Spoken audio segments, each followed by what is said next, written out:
Effectivement, nous sommes ici par rapport au forum de l'emploi. Donc nous avons essayé un peu d'animer le forum. L'objectif du cabinet, c'est normalement de pousser les jeunes Congolais d'aller de l'avant. Premièrement, développer d'abord leur projet et par la suite les aider à trouver un stage sur le domaine où ils sont situés et en même temps dans le pays où ils se trouvent, particulièrement au Sénégal. Donc en long et en large, tout simplement, j'essaie de prouver, montrer aux personnes comment ils peuvent s'en sortir concernant les centres d'appel. Donc en étudiant les techniques de télémarketing, les techniques de vente ainsi que les traitements d'objections. Une fois que vous avez noté le nom de l'entreprise, vous devez maintenant noter également la personne à contacter pour faire la demande de l'emploi.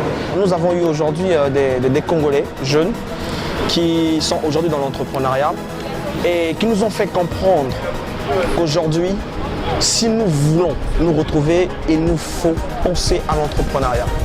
Peu importe le domaine dans lequel nous nous trouvons, nous devons éviter déjà de nous présenter tout crasseux devant un recruteur par exemple. Que vous soyez technicien, que vous soyez maintenancier, frigoriste et tout, il vous faut avoir une tenue décente, ok, pour paraître non seulement propre, mais aussi faire de telle sorte qu'on puisse vous prendre au sérieux. Vous êtes ouvrier, vous êtes technicien, vous êtes ingénieur. Présentez-vous avec votre tenue de travail.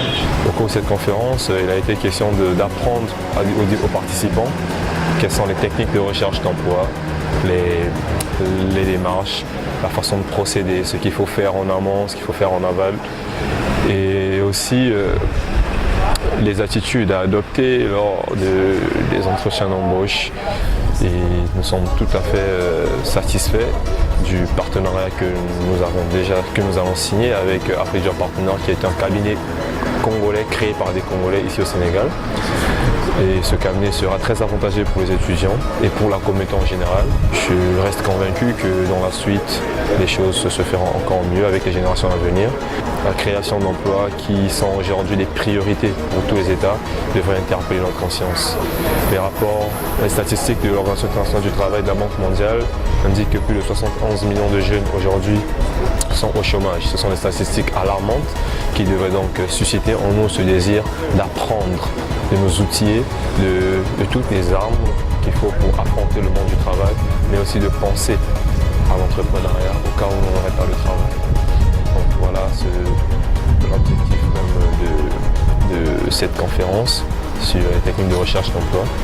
Et je remercie le cabinet Afrijob Partenaire, suivant du bureau de la MESCO, tous les participants et Laurent Lefort qui nous accompagne dans nos différentes activités. Pouvez-vous travailler sous pression? Ça aussi c'est une question très souvent dans le pays, ce que je vais vous dire là. Dites oui, je suis capable de travailler sous pression. Ne dites pas je suis têtu, parce que quelqu'un qui est têtu ne peut pas travailler sous pression. Ne dites pas que vous êtes colérique, vous énervez facilement. L'objectif de ce forum était sur la technique des recherches d'emploi. Nous avons acquis beaucoup de connaissances, comment rechercher un emploi. Aujourd'hui, beaucoup d'entre nous ne connaissent pas comment faire pour chercher un emploi et on a eu les idées claires et précises pour chercher un emploi. Et le jour de l'entretien, comment s'habiller pour aller à l'entretien. On doit être propre avec la tenue de la ville et nous avons appris aussi comment créer une entreprise personnelle. L'entreprise personnelle, c'est pas seulement créer des grandes entreprises, mais faire quelque chose qui est bien aux yeux de tout le monde. J'ai senti la motivation de tout le monde et cela nous donne encore plus de motivation pour aider les jeunes Africains dans l'obtention, la recherche de l'emploi, que ce soit au Sénégal, au Congo ou partout ailleurs en Afrique francophone. Donc du courage à vous tous, vous qui cherchez de l'emploi. Je dirais encore que nous sommes là, Afrijob Partenaire, et nous allons laisser personne, nous allons travailler pour tout le monde. Deuxième conseil, n'oubliez surtout pas de remercier les gens qui vous ont aidé à trouver le boulot. Je pense que j'en ai fini là pour ce qui concerne les techniques de recherche d'emploi.